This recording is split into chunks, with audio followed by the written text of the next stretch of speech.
Hello guys, welcome back to my channel. I am Patricia Boltoft, and if you're new here, you are welcome. On my channel, I love to do videos about travel vlog, visas, these two particular, and other few things. Today I'm gonna talk about how to write invitation letter for tourist visa. So without any further ado, let's go straight to the point. So what is even a tourist visa? Tourist visa is an official document or stamp that authorizes an individual to travel into a foreign country with the purpose of tourism or leisure, and it can also be referred to as temporary stay visa or visitor's visa depending on the country. Having an invitation letter is extremely beneficial as a supporting document, and it will help your visa application process a lot.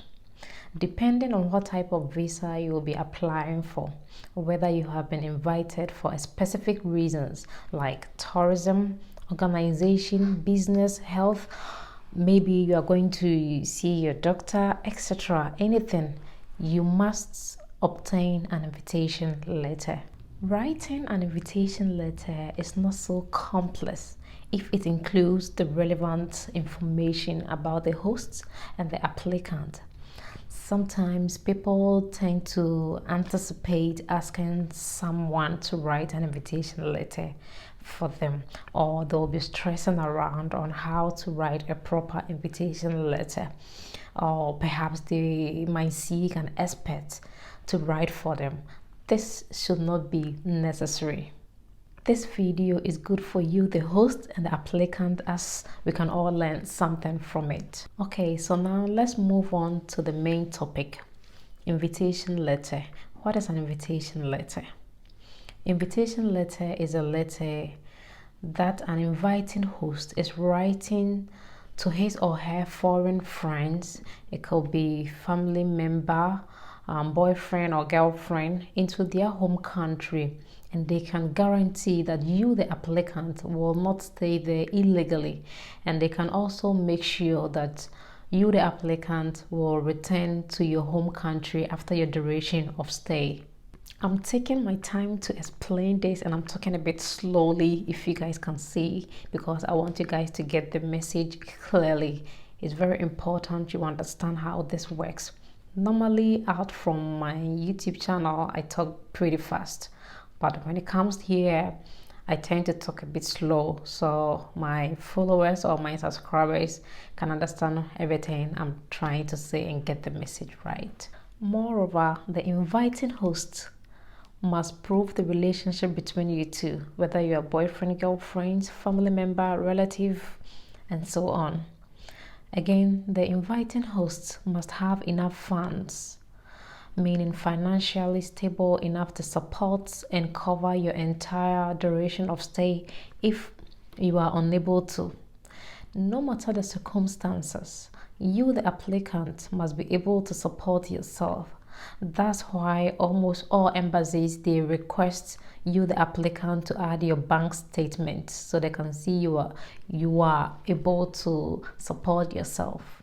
The invitation letter tells the embassy you are traveling with a purpose, because the letter will tell them where, why, when, and whom you are going to visit. So should in case you do not return to your home country within the said specific time frame, the authorities will come and get your ass.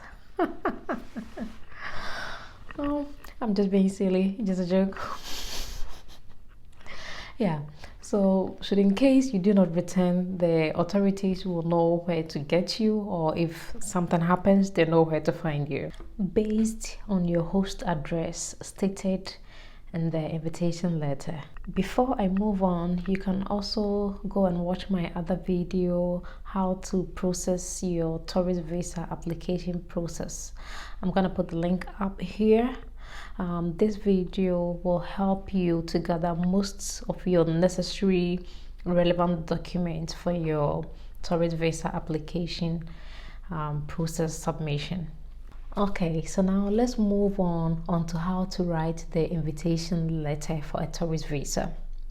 But before we move on, firstly, you must know that the inviting host must be a citizen of that country or have legal permanent resident status of the country you are planning to visit. Number 2, the inviting host must be a family member, a relative, it could be a friend, etc. Number 3, the inviting host must have a registered place, like a home, apartment, for instance.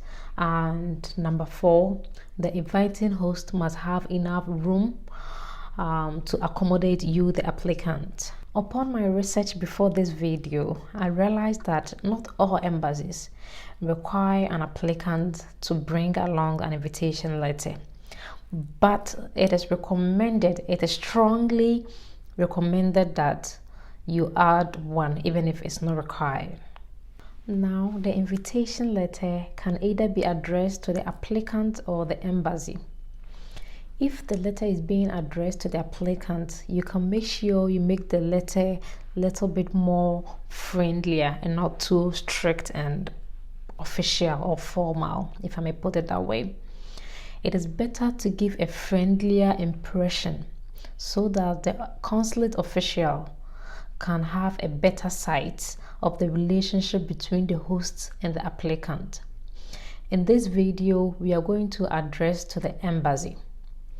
I'm going to put the letter on the screen. We are going to do it together so you can have a better understanding how to do it, just like a template. I have done it. So I'm going to put it on the screen.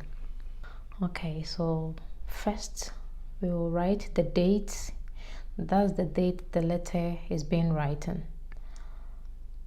The next line will be the name of embassy. It can be the Denmark embassy or Netherlands embassy. The next line, you put in the embassy's address, and the next you write the city and country where the embassy is located. So it will come down to invitation letter. That will be our title. For the sake of this tutorial, I'm just going to use some random name, and the name is let's say it's a female, Laura Osei. So the title is going to be invitation letter for Laura Osei. And the next bottom line, you write dear sir or madam. You write this because we do not know if the consular is a male or female. So now the letter begins. Let's say we are the hosts, we are writing. So you put in the inviting person's name. So let's say Alexandra Jacobson, he is the one inviting. Currently residing at, then you put in the inviting person's address. Let's say Copenhagen, house number 205, Museum Street. And a citizen or permanent resident of, you put in the inviting person's country. Let's say Denmark. I am writing this letter to support my friend, family member, boyfriend, girlfriend. You should indicate or specify. And then you can put in the applicant's name.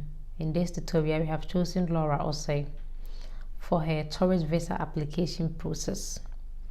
The next paragraph, you can write Laura Osei is fully resident in Ghana, Accra, East Legon, house number 8, and her phone number is ... You put it there.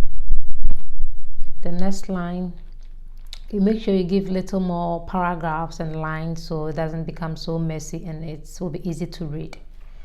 The next line, that's the inviting host. I, Alexandra Jacobson, work as an executive assistant for this company. And then you can write the company name and address. And my yearly net income is, you write the amount for your yearly income.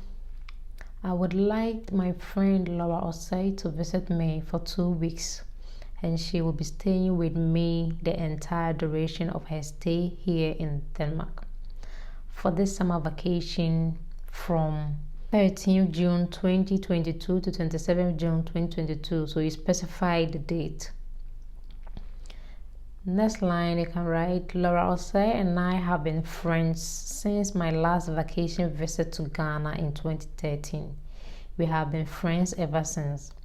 it's good you show all these important details so the consulate know the relationship between you two, like I said previously. Let's move on.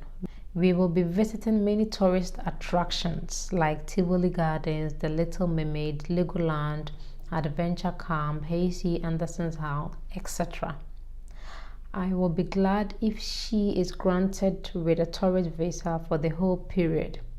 Her trip to Denmark will be sponsored by me, the host, and the applicant herself. So here you have indicated the host is not only sponsoring you, but you yourself are sponsoring. So like both of you are going to take care of your entire trip. The next line, I will make sure that Laura Osei returns to her home country after her intended duration of stay. Thank you. And then best regards, the host name Alexandra Osei, can add his number and his email and his sign. Simple as that. Include relevant information and don't make it too long. So guys, that was pretty much it. I hope you find this tutorial or this video very informative, and I would like to know your opinion. If you have any comments, put in the comment section below. Don't forget to subscribe, like, and if you have any more input to this video, maybe you have some suggestions, ideas, put it down in the comment section. Thank you for watching and see you in my next video.